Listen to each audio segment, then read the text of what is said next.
Good morning, students. Today we will discuss about the topic business environment. What do you mean by business environment? Business environment may be considered as a set of factors that influence the functioning and effectiveness of business. Business environment क्या है? ये एक ऐसा factor है जिसके surrounding में कुछ factor ऐसे हैं जो उसके बिजनेस को इफ़ेक्ट करते हैं. Interacting and transacting with the environment is the basic need of every business organizations. ये जो उसके फैक्टर्स हैं, कुछ उसके एक्सटर्नल फैक्टर्स हो सकते हैं, कुछ उसके एक्सटर्नल और कुछ उसके इंटरनल फैक्टर्स हो सकते हैं.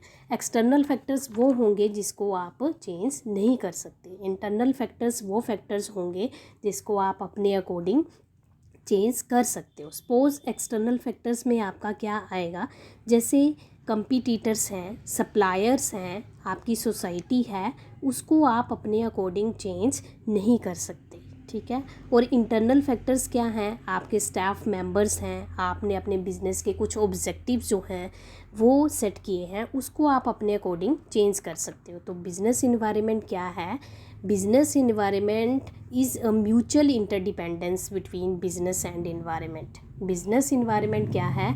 ये म्यूचुअल इंटरडिपेंडेंट है. किसके ऊपर? इन्वायरमेंट के ऊपर. जैसे सेम एज ह्यूमन है तो ह्यूमन का भी कुछ क्या है, उसका भी अपना इन्वायरमेंट है. सेम एज बिजनेस का है. ह्यूमन का इन्वायरमेंट कैसे हुआ, जैसे ह्यूमन है तो वो अपने इन्वायरमेंट के अकॉर्डिंग वर्क करता है. जैसे अगर विंटर है तो वो क्या करेगा, वुलन की क्लॉथ वेयर करेगा. अगर समर है तो वो कैसे क्लॉथ वेयर करेगा, कॉटन की क्लॉथ वेयर करेगा. सेम एज बिजनेस का भी अपना एक इन्वायरमेंट होता है जिसको कुछ फैक्टर जो हैं उसके इफ़ेक्ट करते हैं. That is two factor. First one is external factor और second is internal factor. Internal factors वो फैक्टर्स होंगे जिसको आप अपने अकॉर्डिंग चेंज कर सकते हो. सपोज आपके बिजनेस के ऑब्जेक्टिव्स, आपने कुछ पॉलिसीज़ बनाई हैं, स्टाफ मेंबर्स, जिसको आप अपने अकॉर्डिंग जब मर्जी चेंज कर लो. ठीक है.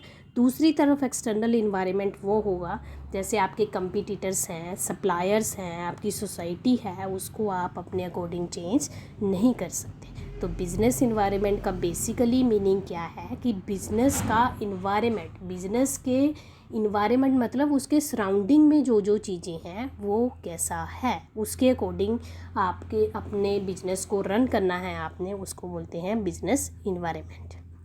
नेक्स्ट है नेचर ऑफ बिजनेस इन्वायरमेंट. अब बिजनेस इन्वायरमेंट की नेचर जो है वो कैसी है? फर्स्ट है environment is inseparable from business. जो इन्वायरमेंट है वो बिजनेस से क्या है, बिल्कुल ही सेपरेट है. कैसे है? क्योंकि यहाँ पे क्या होगा, the most essential elements of any business is environment.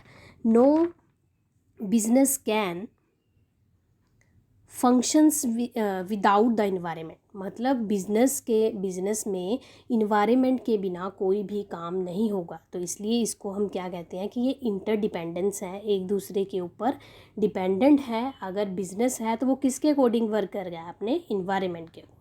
इसमें जो है legal, political, social, cultural and economical environment जो है वो डिफरेंट टाइप के इन्वायरमेंट जो है इसमें शामिल होंगे. There is a mutual relationship between the business and environment. दोनों का आपस में म्यूचुअल क्या है, म्यूचुअल रिलेशनशिप है. ये इंटरडिपेंडेंट दोनों हैं. बिजनेस जो है वो अपने इन्वायरमेंट के बिना कोई भी काम नहीं कर सकता. Therefore success and failure of the business is influenced by the change in environment. अगर आपके बिजनेस में कोई चेंज आ रहा है तो इट मीन्स आपका इन्वायरमेंट चेंज हो रहा है. इन्वायरमेंट चेंज होगा तो उसके अकॉर्डिंग आपके बिजनेस में भी चेंज होगा. तो आप कह सकते हो ये इसका नेचर है कि environment is inseparable from business. Second है environment is the dynamic. Environment क्या है? डायनामिक है.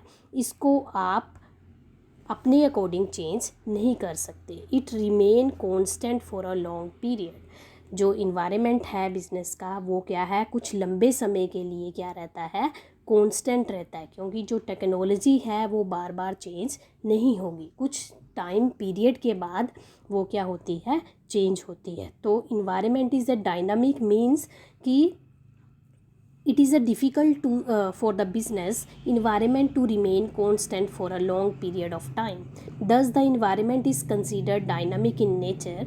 The environmental factors undergo change according to the taste and preference of the customers. Amendments made by the government policy, upgradations and technology. Environment जो है वो static है, वो constant है, वो लंबे समय के लिए क्या है, एक जगह पर स्टेबल रहता है. वो कब चेंज होगा? जब आपके टेस्ट लोगों का चेंज होगा, उनके प्रेफरेंस चेंज होंगे, कस्टमर्स चेंज होंगे, पॉलिसीज़ चेंज होगी गवर्नमेंट की, देन आपका इन्वायरमेंट भी चेंज हो जाएगा. तो इन्वायरमेंट बेसिकली क्या है? डायनामिक है. नेक्स्ट है third, business lack control over the environment. पूरे इन्वायरमेंट में क्या होता है कि बिज़नेस का जो जितना भी आपका इन्वायरमेंट है उसको बिज़नेस जो है वो अपने इन्वायरमेंट को कंट्रोल करता है. ठीक है, इन्वायरमेंट जैसा भी है, इन्वायरमेंट चेंज हो रहा है तो उसके अकॉर्डिंग आपका वर्क जो है, काम जो है बिज़नेस वैसा करेगा. Business environment keep to changes continuously. Business can influence the internal environment not the external environment. ये मैंने पहले ही आपको बता दिया कि बिजनेस को एक्सटर्नल फैक्टर्स क्या करते हैं? इन्फ्लुएंस करते हैं, नॉट अ इंटरनल फैक्टर्स. तो जैसे जैसे इन्वायरमेंट चेंज होगा वैसे वैसे आपका बिजनेस भी चेंज होगा. ये इसकी नेचर है. Fourth point is here, internal and external factors. Internal and external factors दोनों इसको क्या करते हैं? इफ़ेक्ट डालते हैं. इंटरनल फैक्टर्स में आपका मैंने पहले ही बता दिया है कि इंटरनल फैक्टर जो हैं जिसको आप अपने अकॉर्डिंग चेंज करते हैं, for example staff members, policies, business objectives.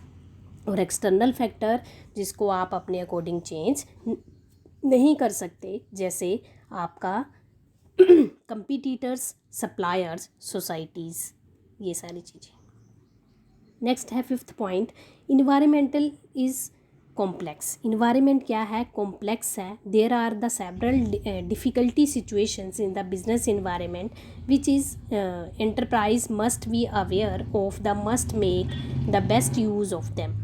In comparison with the traditional form, the modern business is much more complex and unstable in natures. जो इन्वायरमेंट है वो क्या है?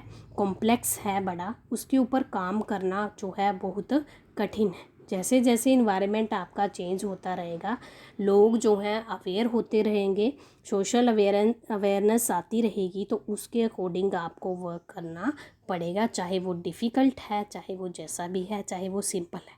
तो इन्वायरमेंट क्या है? वो कॉम्प्लेक्स है. उसके अकॉर्डिंग एंटरप्रेन्योर को अवेयर होना पड़ता है कि कौन सी टेक्नोलॉजी आ रही है, कैसे लोगों की डिमांड चेंज हो रही है, इन्वायरमेंट में कौन से फैक्टर उसको इफ़ेक्ट कर रहे हैं लोगों की डिमांड को, तो उसके अकॉर्डिंग चेंज होना, it is a complex task.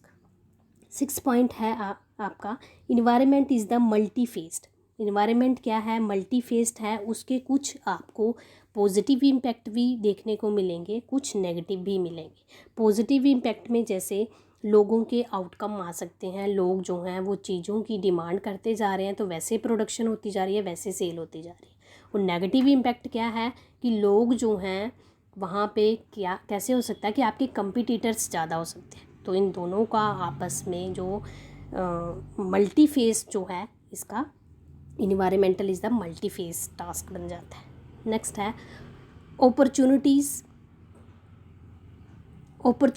And obstacle. Opportunities and obstacle में क्या आएगा आपका? The business environment is the flexible in nature's.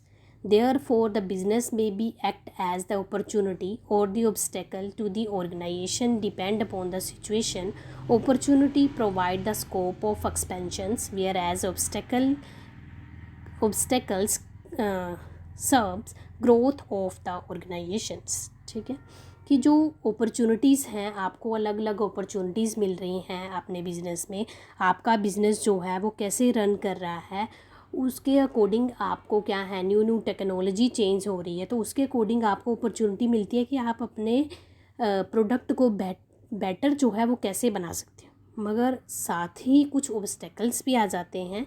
ठीक है, कुछ रुकावटें आ जाती हैं, तो उन रुकावटों को आपने ध्यान में रखते हुए उनसे जो है कैसे उनको दूर करना है और अपने बिजनेस की क्या है ग्रोथ जो है वो कैसे करनी। ठीक है, नेक्स्ट है regulate the scope of business.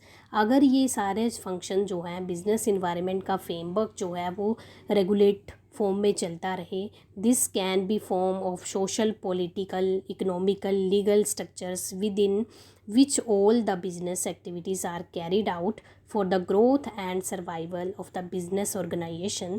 The change structures should be analyzed effectively and adapt efficiently. अगर ये फ्रेमवर्क जो है बिज़नेस का वो चेंज हो रहा है, इन्वायरमेंट चेंज हो रहा है, तो उसके अकॉर्डिंग आप वर्क करते जाते हो तो आपके बिज़नेस में एक रेगुलर फॉर्म में चलता रहता है और एक दिन आपका बिज़नेस जो है वो एक्सटेंड फॉर्म में आगे बढ़ेगा। नेक्स्ट है 9th point, long lasting impact. Business environment का जो इम्पैक्ट है वो लॉन्ग लास्टिंग है। लॉन्ग लास्टिंग क्यों है?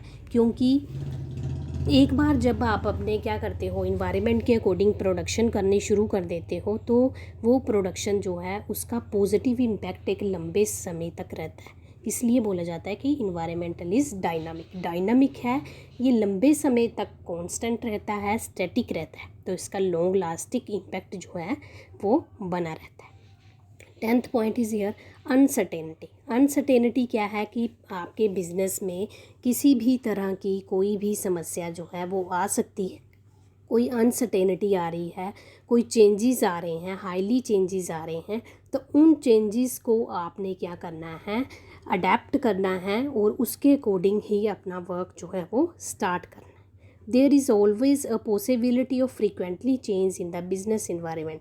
आप देखते हो कि जो बिज़नेस इन्वायरमेंट है उसमें कुछ ना कुछ चेंजेस आ रहे हैं, हर दूसरे दिन बाद गवर्नमेंट की पॉलिसीज़ जो हैं वो चेंज होती जा रही है।